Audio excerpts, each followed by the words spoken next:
All right. Hello, everybody. It's Neil Weichel with Remax. We're going to do something a little different today. I'm going to be joined by a good friend of mine, a top real estate broker in the San Francisco area, Michael Young. Michael and I have known each other a long time, and I'm asking him to join this particular video update for you because I'm going to tackle a topic that I purposely don't really spend a lot of time on, and that is real estate investing. I've sold real estate for 32 years. Michael has sold real estate for longer than that. Both of us are active investors in real estate. And rarely do we talk outside of a very small circle of people about our real estate investing. And there's some reasons for that. It's personal. Everybody's situation is different. And I think at the top of the list for me anyway, Michael, I don't want to necessarily give people advice on real estate investing other than, yes, that's a good home or that isn't a good home. There's really two areas that most of the people Michael and I know invest in real estate in. One is normal people like yourself, perhaps real estate people, real estate agents, investors, whatever, might buy a single family home, a townhome, something like that. And they might buy a number of them. And it's a wonderful way to build equity.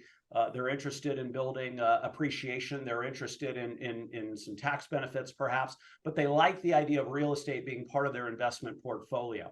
And usually they own single family homes. Now, there's an entire other area that Michael and I are involved in at a pretty high level that involves bigger investments, things like apartment buildings or medical buildings, or in Michael's case, he had at one time quite a few mobile home parks and things like this. And there's some reasons why you might be interested in those versus regular single family homes or rentals. For single family homes, condos, townhomes, that kind of thing, it's a pretty easy conversation.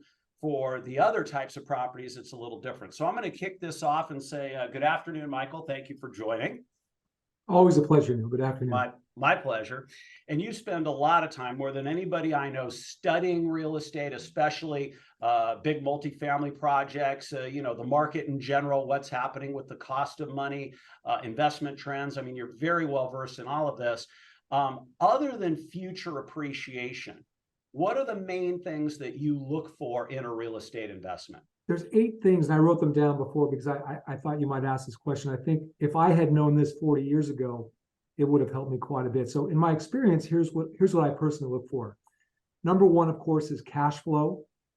So we want to get cash back, hopefully as soon as we start buying the property, if not very shortly after that. I'm looking for tax write-offs in the form of something called depreciation, which I'm not going to go into with you right now, but it's a wonderful way of writing off taxes that you can get through real estate, especially large portfolio properties that we buy together. I want to look for control of a neighborhood. So if I'm going to go into an area that I know is not hostile, is very friendly to landlords, I want to buy, if I can, 100, 500, 1,000 units so I can start to control that area. Number 4 is scale. That same thing, control of an area if possible. Scale is very important if you're a landlord. Number 5 is leverage. I don't personally pay all cash for properties. Only one exception, if I want to tie it up just to get it, and then eventually 6 months or a year later, refinance, hopefully up to 70% out, get that money back to me, I'll do that. Migration. I'm looking for cities and or states that constantly are having people wanting to move there. Very, very, very important. Or I want to be next to a hospital or a major university. Number 7, friendly environment. I'm in California. Unfortunately, I've been here all my life. Not right now a very friendly environment if you're a landlord. And then lastly, I'm looking for upside. If I'm going to buy a piece of property, I want to make sure that door, each door, has up to minimum $200 in upside. In other words, if the rents are $800 now, I want to know within a year or two, I can get that up to $1,000, which then leads to lastly, appreciation. We bought it together for this price. We've done our job as good managers to improve the property, raise the rents, and after 2 or 3 years, it's worth 20, 30, 50% or more than what we paid for it. So those are the basic things, Neil, that I'm looking for. And those 8 things will answer my next question, I think, pretty succinctly, which is, why do you consider real estate as important, if not more so, than some of the other things that people can invest in, like, say, stocks and bonds? Right. listen, we both know people. In fact, I know you have had a very beautiful stock portfolio for decades and have done very well at it. For me, I've never owned any paper assets for any length of time, stocks, bonds, those kind of things. I want a real asset. Why?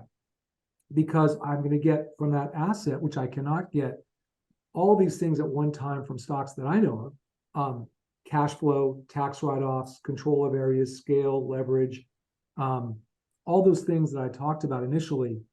I can't seem to find that in any other investment that I know of, except for real estate.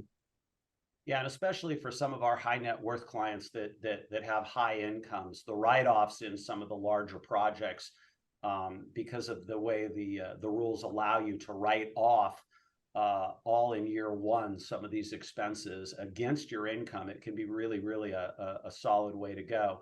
What advice would you have for somebody that, let's say they're younger perhaps, or maybe even our age, and they just have never really gotten started? What advice would you have for somebody to get started in investing in real estate?